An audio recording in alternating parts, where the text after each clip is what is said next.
로마서 12장 3절에서 8절입니다.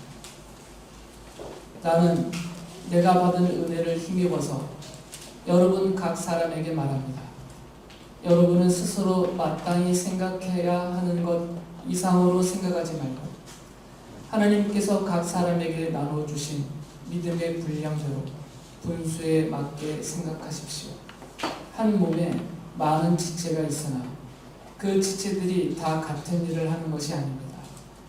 이와 같이 우리도 여럿이지만 그리스도 안에서 한 몸을 이루고 있으며 각 사람은 서로 지체입니다.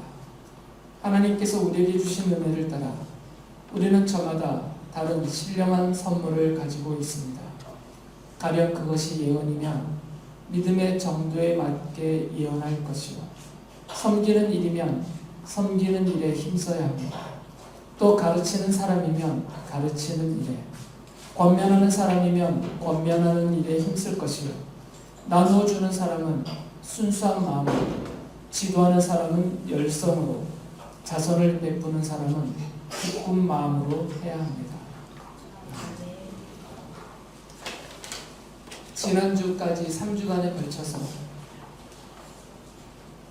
하나님이 기쁘게 받으시는 합당한 예배를 하는 성도들, 그리고 하나님이 기쁘게 받으시는 성도들의 헌신과 그 예배를 어떻게 하면 하나님이 기쁘시게 받도록 우리가 할 수 있느냐를 말씀을 드렸습니다.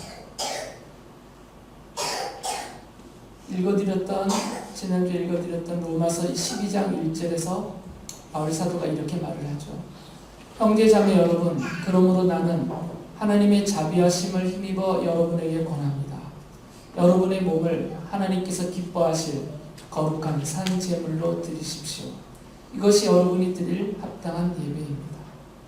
하나님이 합당하게 받으시도록 하려면 거룩하게 구별되어야 한다라고 말씀을 드렸습니다.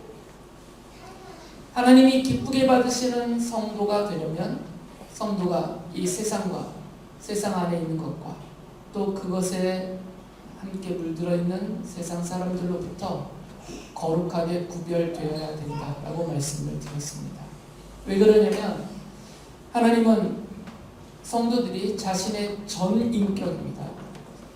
일부분이 아닌 전 인격을 거룩하게 구별하여서 하나님께 드릴 때 하나님이 그 성도를 기쁘게 받으시고 그의 헌신과 그의 예배를 기쁘게 받으시기 때문입니다.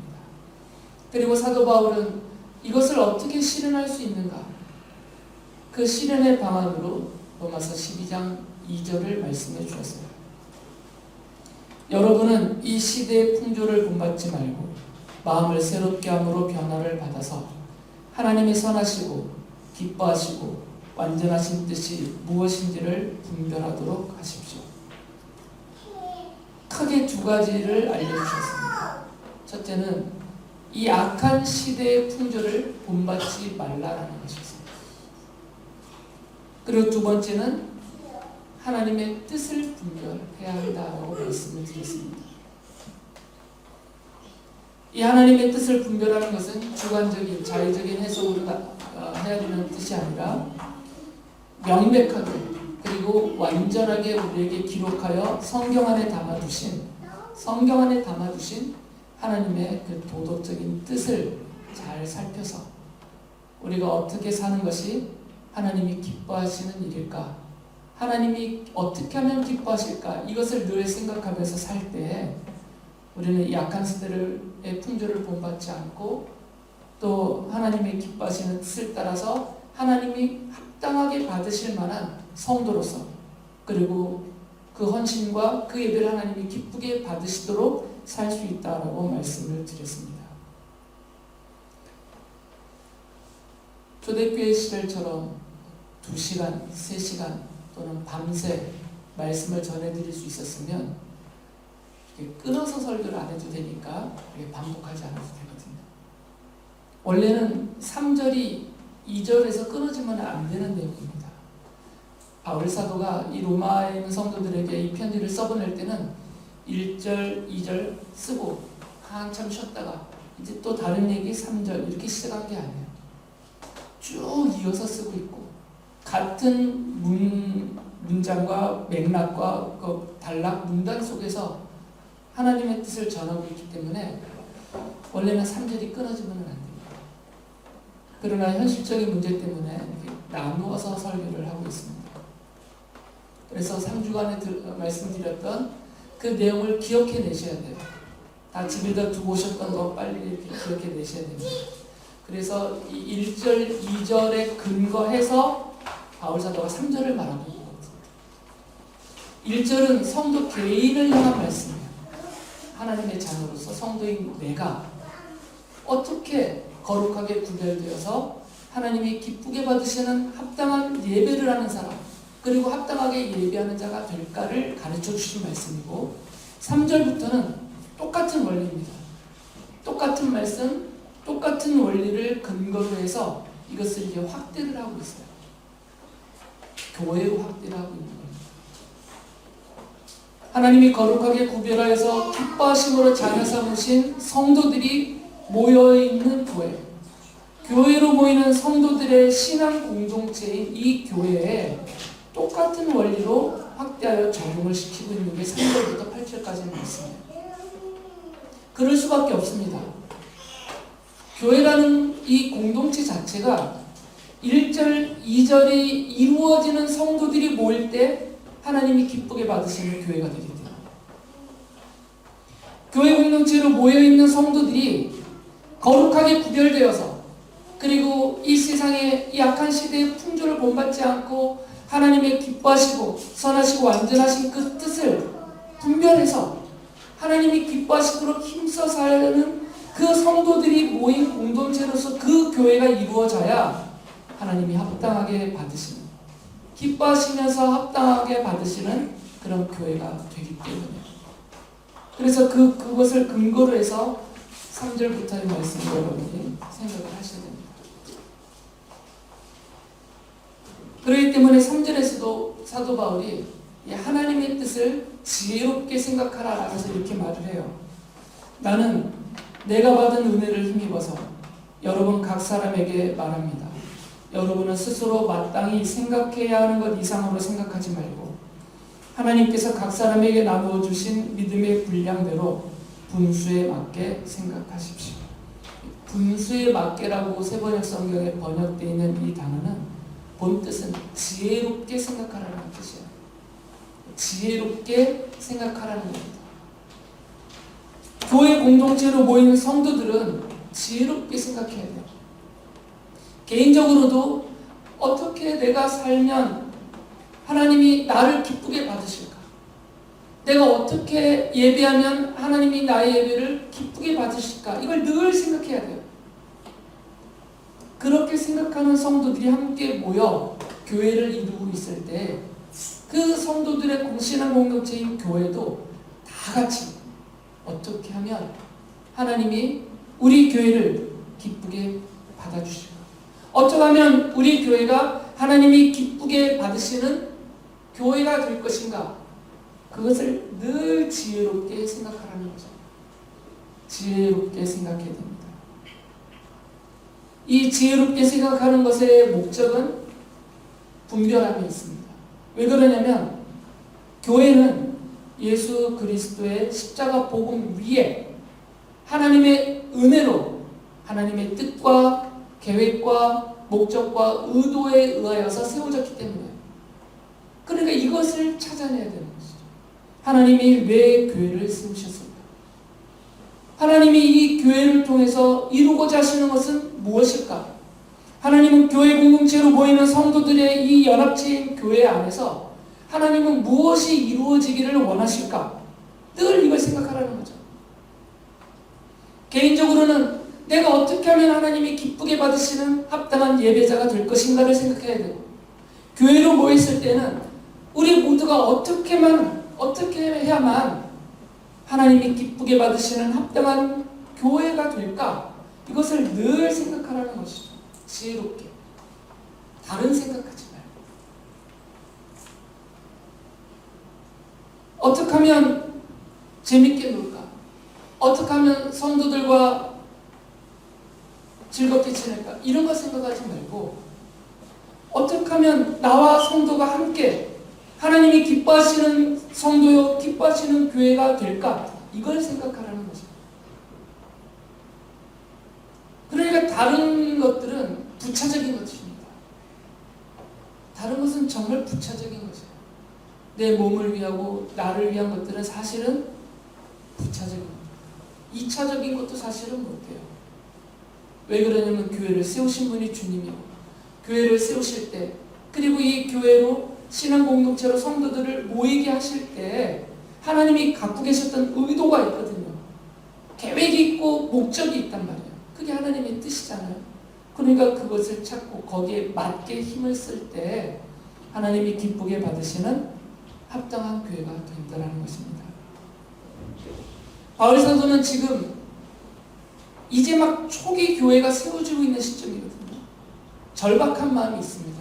왜 그러냐면 교회가 이제 막 태동했어요. 이제 막 예수 그리스도의 십자가 복음 안에서 그 믿음으로 이제 막 하나님의 거룩한 자녀들이 모였단 말이에요. 이제 교회가 태동기예요. 전에는 없었습니다. 이미 존재하고 있는 이 세상 안에 이미 존재하고 있는 나라, 민족, 집단, 다른 세상적인 공동체 이런 것들하고는 전혀 다른 아주 독특한 전혀 다른 정체성을 가진 교회가 이제 시작이 되었어요. 그런데 정작 성도들이 이걸 몰라요. 이건 없었던 거니까. 교회로 모이면서도 이 교회의 정체를 잘 모르는 거거든요. 그래서 바울 사도가 절박한 마음으로 교회란 무엇이냐를 지금 말해주고 있는 거죠. 앞서서는 성도가 누구냐, 도대체 성도란 무엇이냐를 성도의 정체를 말해주고 주었고, 이제는 그 성도들의 신앙 공동체인 교회의 정체, 도대체 교회를 하나님이 왜 세우셨느냐, 이 교회의 정체는 무엇이냐, 이걸 절박한 마음으로 알려주고 싶어 하고 있어요. 그래서 여러 서신들을 각 교회에 보내면서 그래서 교회에 대해서 그렇게 많은 말을 하고 있는 것입니다. 우리도 알면서 교회로 모여야 됩니다. 스스로는 성도로서 나는 누구인가? 내가 성도로서 이 정체성이 무엇인가를 자신의 정체를 알아야 돼요. 그리고 함께 모인 이 교회가 도대체 무엇인가? 이 교회의 정체성을 알아야 됩니다. 그래야 교회로 올바르게 설 수가 있습니다. 그래서 사도 바울이 교회의 정체성에 대해서 몇 가지를 말씀해 주고 계세요. 8절까지. 물론 엄밀하게 구분되는 것은 아니지만 우리가 이해하기 쉽도록 그냥 제가 임의대로 세 가지 특징을 구분을 해봤습니다. 3절부터 8절까지 말씀에서 바울 사도가 우리에게, 로마에 있는 성도들에게, 그리고 우리에게 알려주고 싶어 했던 교회의 정체성, 교회란 무엇이냐, 그 특성을 크게 세 가지로 좀 분류를 했는데, 첫 번째는 로마서 12장 3절을 다시 한번 읽어드리겠습니다. 나는 내가 받은 은혜를 힘입어서 여러분 각 사람에게 말합니다. 여러분은 스스로 마땅히 생각해야 하는 것 이상으로 생각하지 말고 하나님께서 각 사람에게 나누어 주신 믿음의 분량대로 분수에 맞게 생각하십시오. 뒤에는 권면이지만 이 권면의 근거를, 무엇을 근거로, 무엇을 힘입어서 내가 이렇게 권면합니다 라고 말하는데, 그 근거가 뭐냐면 자신이 받은 은혜다라고 말했어요. 성도 개인을 향해서 권면할 때도 하나님의 자비하심을 힘입어서라고 말하고 있습니다. 성도도 하나님의 자비하심, 하나님의 사랑, 여기에 근거되어 있어요. 성도라는 존재 자체가. 마찬가지로 교회도 하나님의 은혜에 근거되어 있습니다. 교회의 첫 번째 정체는 하나님의 은혜로 예수 그리스도의 복음 위에 믿음으로 세워졌다는 거예요. 그러니까 교회는 하나님의 은혜로 세워진 것입니다. 이게 교회의 첫 번째 정체예요. 그러니까 교회가 하나님의 은혜를 무시하거나 또는 하나님의 은혜가 가려지거나 하나님의 은혜보다 사람의 뛰어남과 사람의 잘남과 사람의 무리지음이 더 앞서버리면 하나님이 기쁘게 받으시는 교회가 될 수가 없어요. 정체를 잃어버린 것이니까. 그러니까 교회는 철저하게 하나님의 은혜 중심이어야 됩니다. 모든 것이 하나님의 은혜라는 신앙 고백이 있어야 되고 하나님의 은혜를 힘입으려는 애씀이 있어야 되고 교회에 모일 때 교회에서 하나님이 일을 할 때 무엇이든 간에 다 그 특징이 하나님의 은혜여야 됩니다. 그래야만 하나님이 기쁘게 받으시는 합당한 교회가 되는 거죠. 의외로 많은 교회가 하나님의 은혜를 소홀히 여깁니다. 그래서 자꾸 이게 능력 있는 그런 면이 강조가 돼요. 그러니까 유능함이 많이 강조가 됩니다. 유능함은 은혜 속성이 아니에요.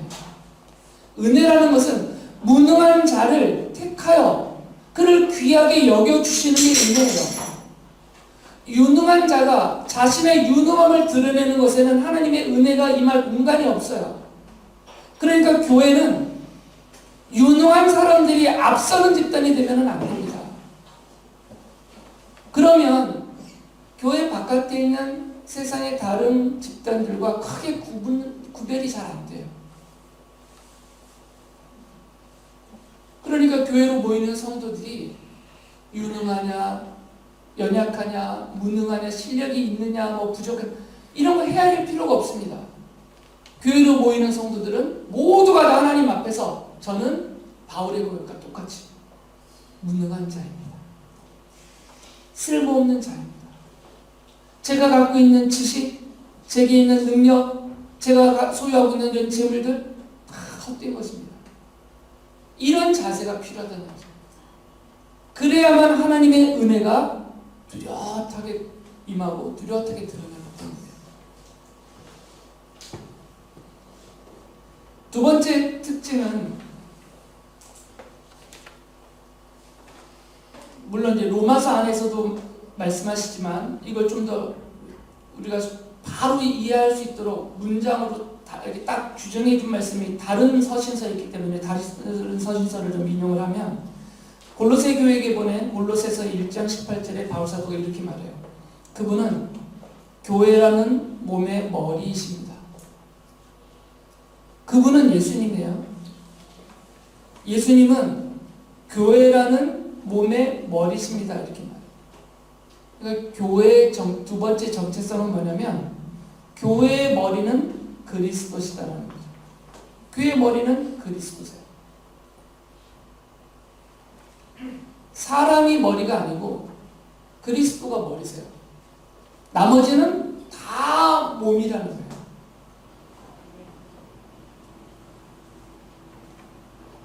어떤 분은 그리스도는 머리시고 목사는 목이다라고 하시는 분이 있는데 그런 거 아니에요.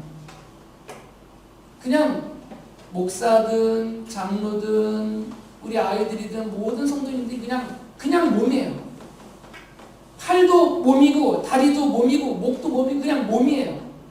우열이 없는 그냥 몸이에요. 오직 그리스도 한 분만 머리로 높임을 받으시는 곳이 교회라는 거죠. 그리스도가 교회의 머리시기 때문에 그리스도를 머리로 모시고 있는 이 몸이 교회다라는 겁니다. 그래서 에베소서 1장 23절에서 이렇게 말해요. 교회는 그리스도의 몸이요 만물 안에서 만물을 충만케 하시는 분의 충만함입니다. 그리스도는 머리이시고 교회는 그리스도가 머리이신 그분의 몸이다라는 거예요. 그리고 로마서 12장 5절에서는 이렇게 말해요. 이와 같이 우리도 여럿이지만 그리스도 안에서 한 몸을 이루고 있으며 각 사람은 서로 지체입니다. 그리고 우리 성도들은 개개인으로서는 이 몸을 구성하고 있는 지체다라고 말하는 거죠.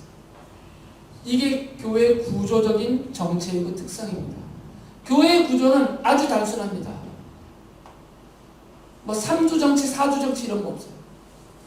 교회의 머리는 오직 한 분 예수님밖에 없습니다. 그리고는 다 몸이에요. 그냥 한 몸입니다. 그리고 몸의 기능에 따라서 손발이 나누어지듯이 우리는 어느 지체에 불과하다. 목사도 그리스도의 몸으로서 교회의 지체 중에 하나예요.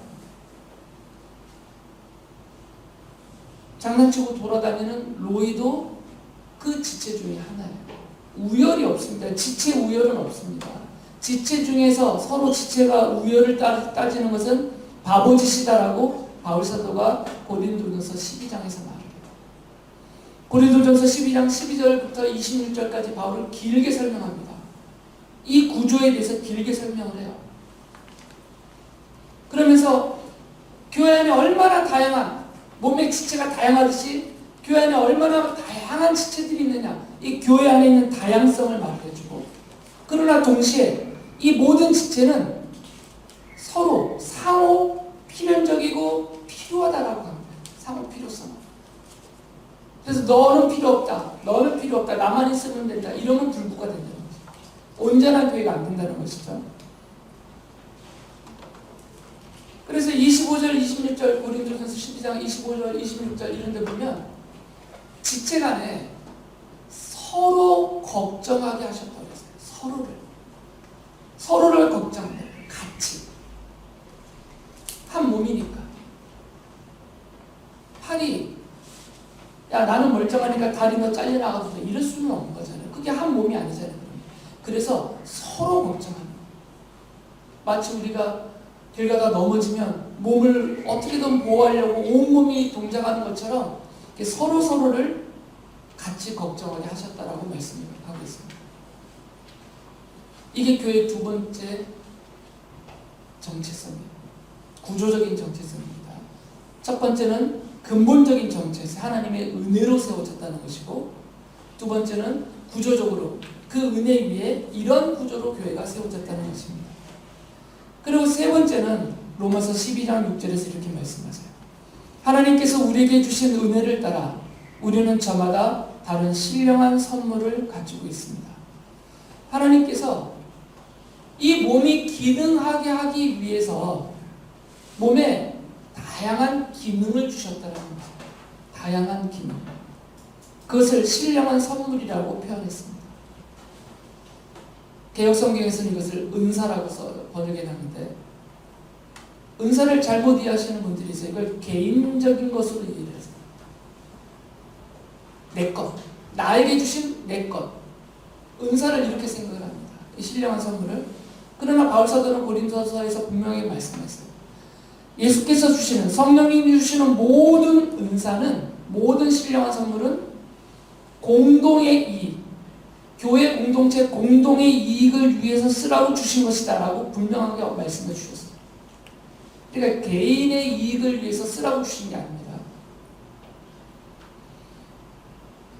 교회 안에는 하나님이 다양한 지체를 주셨고, 그 다양한 지체들이 그 지체로서 그 일을 하도록 신령한 선물들을 다 주신 것입니다. 그래서 여기에 세 번째, 교회의 유기적인 정체성이 있습니다. 서로 연합되고 연결되어져 있는 유기적인 정체성이 있는데, 그게 뭐냐면 첫째는 우열이 없다는 거죠. 로마서 12장 4절에서 바울사도가 이렇게 말하죠. 한 몸에 많은 지체가 있으나 그 지체들이 다 같은 일을 하는 것이 아닙니다. 그냥 바울사도는 아주 단순 명료하게 말해요. 일이다. 이건 신분이 아니고 일이다라고 말해요. 하나님이 교회 안에 있는 성도들에게 일을 시키셨다라고 말해요. 신분을 주셨다가 아니에요. 그리고 그 일은 우열이 없는 그냥 다른 일이다라는 거예요. 일이 다를 뿐이지 더 뛰어난 일, 저급한 일, 높은 일, 낮은 일 이렇게 우열이 나누어지는 일은 없고, 온 몸이 한 몸이 온전한 몸이 되게 하기 위해서 반드시 필요한 각 몸의 지체와 그 지체의 기능을 하나님이 다 주셨다는 걸 맡기시고, 그러니까 교회 안에는 신분은 없다는 거예요. 교회 공동체로 모이도록 우리 주님께서 성도들을 교회로 모이게 하실 때 한 덩이의 몸이 되게 하셨고, 그 몸을 구성하는 지체가 되게 하셨을 뿐이지 교회 안에 우리 주님이 주신 신분은 없다는 바울 사도가 분명히 말씀합니다. 일을 주셨을 뿐이다라고 말해요. 그래서 교회 안에는 신분은 없고 일만 있어요. 그리고 그 일에는 우열이 없습니다. 높고 낮음이 없고 귀하고 천함이 없어요. 반드시 필요한 일들입니다. 그것은 꼭 필요하기 때문에 주님이 그 일을 주셨고 그 일을 할 지체로 성도들을 그 자리에 세워주신 것입니다. 그러니까 교회 안에서는 일에 우열이 없으니까 그 일을 맡은 사람의 신분적인 우열도 없다는 거죠. 세상적인 공동체 안에는 우열과 그로 인한 차별이 있습니다. 그러나 교회는 세상의 공동체와 구별되어져 있기 때문에 그런 같은 특징을 갖고 있어서는 안 됩니다. 교회 공동체의 모든 지체가 귀중하고 그 지체가 맡은 모든 일은 반드시 교회에 꼭 필요하고 우리 주님의 나라와 그 복음을 위해서 꼭 필요한 일들이에요. 하찮은 것은 없고 더 귀한 것은 없다는 것입니다. 모든 성도가 그리스도의 한 몸을 이루는 거룩한 지체이고 성도들이 교회를 세우며 하는 모든 일은 거룩한 하나님의 일입니다.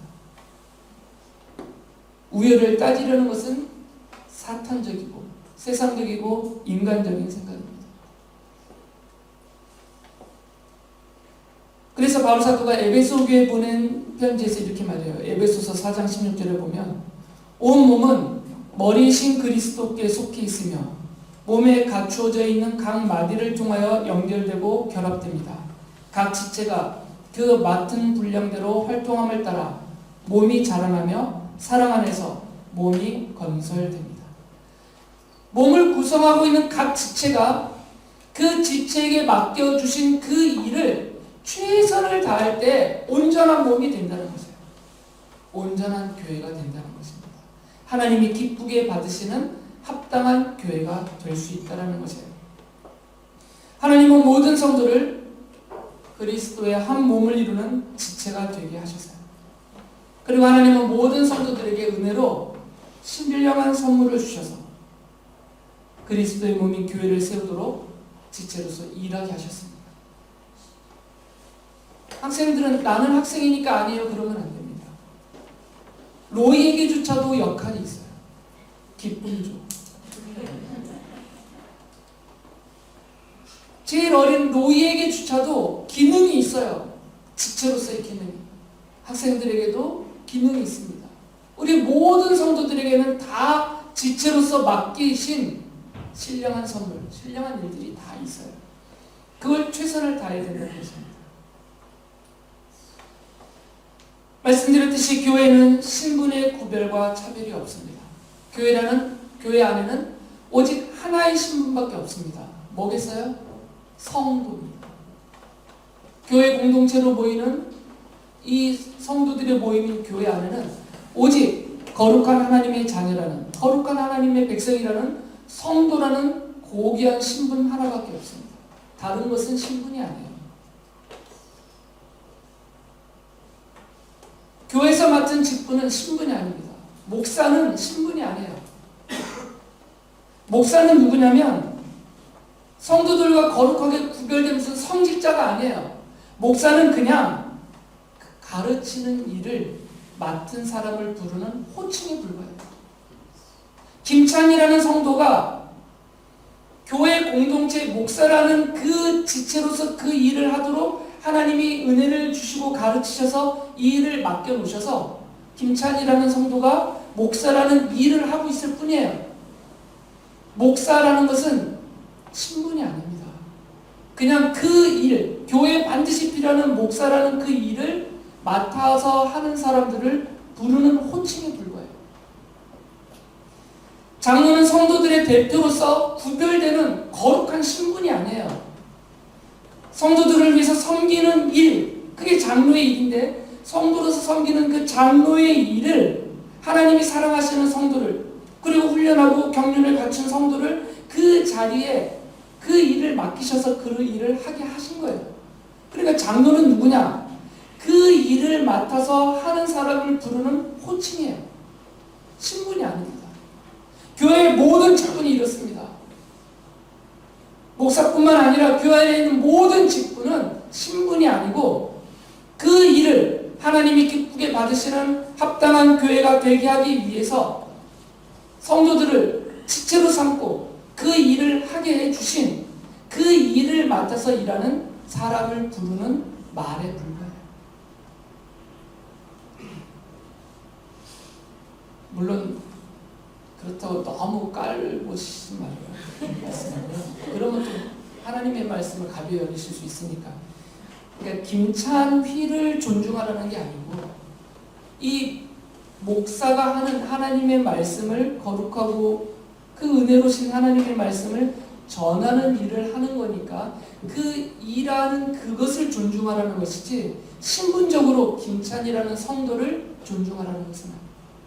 존중은 공평하게 모든 성도들과 동일하게 해야 될 것이에요. 성도들의 신앙 공동체인 교회는 하나님이 기쁘게 받으시는 합당한 교회가 되기 위하여서 거룩하게 구별해야 합니다. 교회도 구별이 돼야 돼요. 그리고 교회는 이 악한 세대의 이 시대의 풍조를 본받지 말고 하나님의 선하시고 기뻐하시고 완전하신 뜻을 분별해야 됩니다. 그리고 교회는 그리스도가 머리신 그리스도의 한 몸이라는 정체성을 지켜야 해요. 성도들은 그리스도의 몸을 이루는 지체로서 하나님의 뜻을 따라서 맡기신 일에 최선을 다해야 합니다. 성도들의 신앙 공동체인 교회는 반드시 하나님이 기쁘게 받으시는 합당한 교회가 되어야 합니다. 우리 모두 다 믿음으로 또 힘을 합쳐서 서로를 같이 걱정하면서 서로를 격려하면서 하나님이 기쁘게 받으시는 합당한 성도, 합당한 교회가 될 수 있기를 바랍니다.